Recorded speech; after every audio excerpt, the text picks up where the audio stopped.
We're hoping it'll welcome a landmark 600th victory for girls coach Jerry Hoffman, a feat only 22 coaches in Texas high school girls basketball have been able to accomplish. That's La Vega High School in Texas Loop 340, which gives fans easy access to the new Belmead Ballpark, which with an open field, you should be able to see home plate from the interstate. But there's something else about Madu Anelli that really sticks out. He actually plays both sides of the ball, something you don't typically see at the 6A level. It's a cold one here in Salem. A high today of about 30 means it's going to be the coldest game the crew has played in all season long. Baylor will play the final game in its Chronicle 2016 season. First there was the scandal, then the injuries, then distractions off the field, then more injuries. It's been a roller coaster. Check out Leo Buckley Stadium in Killeen. And when we got here, we found the stadium evacuated again. I could smell this from a mile away. It smells delicious. Where are you guys from? Gatesville Prima Pasta. Can I try this? Yes, sir. This looks incredible. The Baylor Lady Bears shot a season-low 39% from the free throw line. That was something Coach Kim Mulkey mentioned that they would be spending a lot of time working on in practice today. Guys, I'm going to sit on this couch and finish out this game. In Belton, Kurtis Quillin, Channel 6 Sports. Let's go! The Mart Panthers have a tradition of winning, and that's no different for their girls basketball coach, Jerry Hoffman. She's been coaching for 32 years, a head coach for 29 of those. Well, when I started coaching at Rosebud Lot, that was my very first coaching job. I took the job as a middle school coach, and I ended up being the varsity coach. Now in her 6th year at Mart, her 3 seniors are finishing a road they first started traveling together when they were in the 7th grade. She is beyond a coach to us, beyond a coach. For her to help us so much through the years that we've gone through, I mean, it's a really great thing, and it means so much. Like most high school gyms, there's a sign welcoming fans and visitors alike to the home of the Panthers. But tonight, Mart fans are hoping that this sign doesn't just welcome the visitors from Riesel. They're hoping it'll welcome a landmark 600th victory for girls coach Jerry Hoffman, a feat only 22 coaches in Texas high school girls basketball have been able to accomplish. I did not think that I would get to this point. I thought at some point I would be married and I would have a family, and it would be like a lot of coaches have to make a decision, you know, to put their family first. But for Coach Hoffman, she's had support from her husband to keep her going for the last 14 years. Her husband just happens to be Mart's athletic director and football coach Kevin Hoffman, who assures us that historic 600th win is happening tonight. Win 600 at a small school like this, the atmosphere is going to be electric tonight, and she's going to get it done tonight. I didn't even know until a couple of days ago that this was her 600th win, and so I'm really excited for tonight, and I think a lot of us really are. Excitement for a Central Texas coach with Central Texas roots who's trying to make history on a Friday night. You know, I love her to death. We're going to enjoy this ride together, and it's going to be a lot of fun. In Mart, Kurtis Quillin, Channel 6 Sports. I saw coaching staff turn inside out. In the past seasons, we'd always have coaches leave, and you know, it was one of those kind of, you know, here goes another one. It's just, we get a new one, and it's just going to be the same way each year. So, you know, it's just kind of routine for us. Salado hadn't seen a lot of success on the football field entering 2016. 1 win in 2 years. No playoff wins since making it to the state semifinals in 2007. And as the season was set to kick off, the Eagles had once again been picked to finish last in the district. But it turned into a year for change on and off the field. Up, 2, up, 3. Alan Hare graduated from Salado High School in 1988. He'd been all over the state coaching. Most recently, he was an athletic director in Stephenville. Once it opened, it was just all timing. I had gotten in administration. I wasn't coaching in Stephenville, and so I missed it. I missed making a difference, and so it just seemed natural to come back home and try to infuse some positivity and infuse some pride back in the place that had given me so much. But when Hare returned home back in March, he spent 3 months without picking up a football, fixing a lacking program.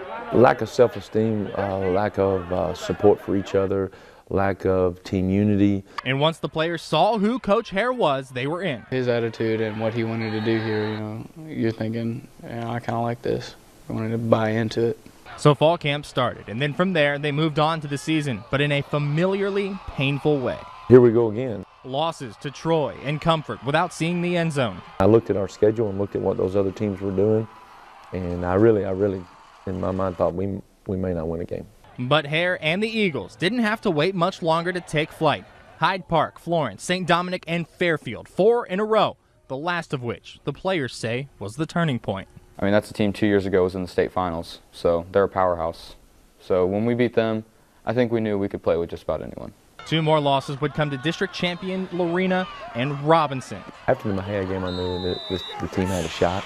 But a 46-8 blowout win in Mahia clinched a playoff spot with the Eagles' 5th win, and everybody took notice. When you have something to be excited about, it's easy to keep rolling and moving with momentum. See, there's a lot of setbacks when I was here in the program versus where it is now.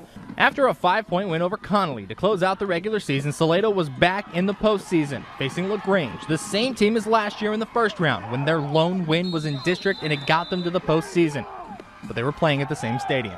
Last year, we're thinking we're going up against a really good team, and, you know, we have no chance. So it's in my mind, are they not going to play because, well, it's LaGrange and they've taken a beating from the past couple of years. And after the first quarter, it's 14-0 them. This year, we kind of had a little more enthusiasm and a little more belief that we could really compete with the team.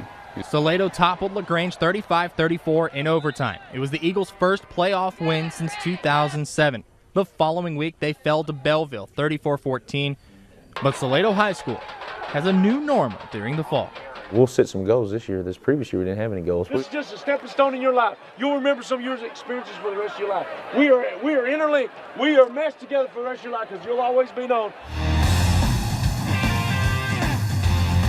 Get Mulkey's squad. They win their 30th game of the year.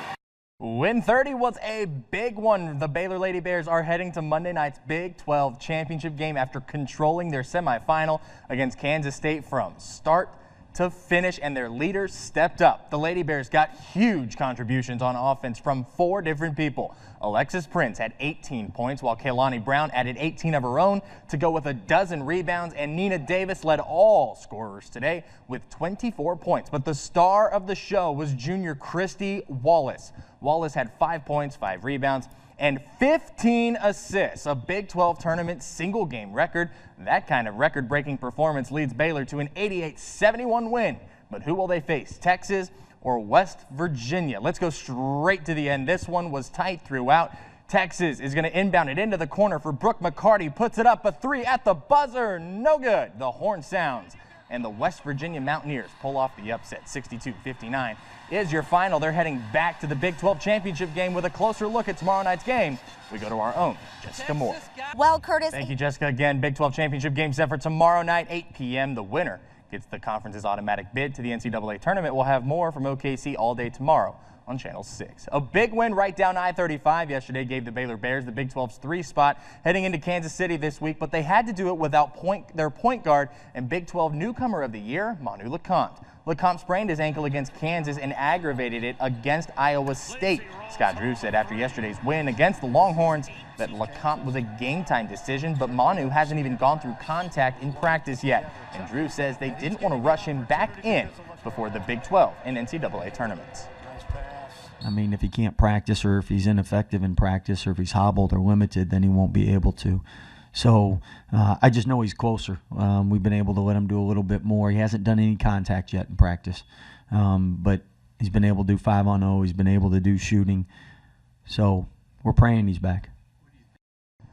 Baylor baseball started the season this year 10-0 thanks to Coach Steve Rodriguez's turnaround efforts in his now 2nd season in Waco. Their first loss was yesterday to LSU at the College Classic in Houston, and today they finished up at Minute Maid Park facing off against the fighting Texas Aggies. Top of the 5th, runner on 3rd for the Ags, and Joel Davis hits a chopper up the middle out of the reach of Josh Bissonette. That scores a run for the Aggies, making it 3-0 A&M. Bottom of the 9th, 2 outs, bases loaded, and Baylor down a run. Tucker Cascadine takes this one way back, and that one is gone for a walk-off grand slam. The Bears upset number 15 Texas A&M with a final of 6-3. Meanwhile, Baylor softball in California, a doubleheader to finish the Judy Garmin Classic in Fullerton. Win over UCLA is the Lady Bears' 4th straight over a top 20 opponent. But in the late game, Cal State Fullerton topped Baylor with a walk-off fielder's choice in the bottom of the 7th. The NFL Scouting Combine going on in Indianapolis right now, giving college players from across the country a chance to prove their draft stock. That includes Texas A&M's Myles Garrett, who has been coined as a potential top overall pick. Garrett finished 2016 with 33 total tackles and 8.5 sacks at the combine. He posted a 4.64 40, repped the bench press 33 times. He had a pretty solid stat line, and he says being able to get taken first overall would be great, and not just for him. It would be great, not only be the #1 pick from my hometown, but also from my college, and that'd be a huge nod to my friends, family, and teammates. The NFL Draft is in Philadelphia, April 27th through the 29th. Now that walk-off home run, as soon as it came off the bat, I'm standing watching this, and I was like, it's gone. That's the moment you dream about, playing in the backyard as a kid. Your dad's pitching to you. You dream about that moment coming up. What a dream come true for that Exactly. Kid. That's your dream moment in baseball. Yeah. To win a game on a walk-off home run. It looks like me when I play a little wiffle ball in the backyard. It looks like me on MLB The Show. I can't do that in person. No, neither can I. I can do the wiffle ball. That's it for sports. We'll be right back after the break.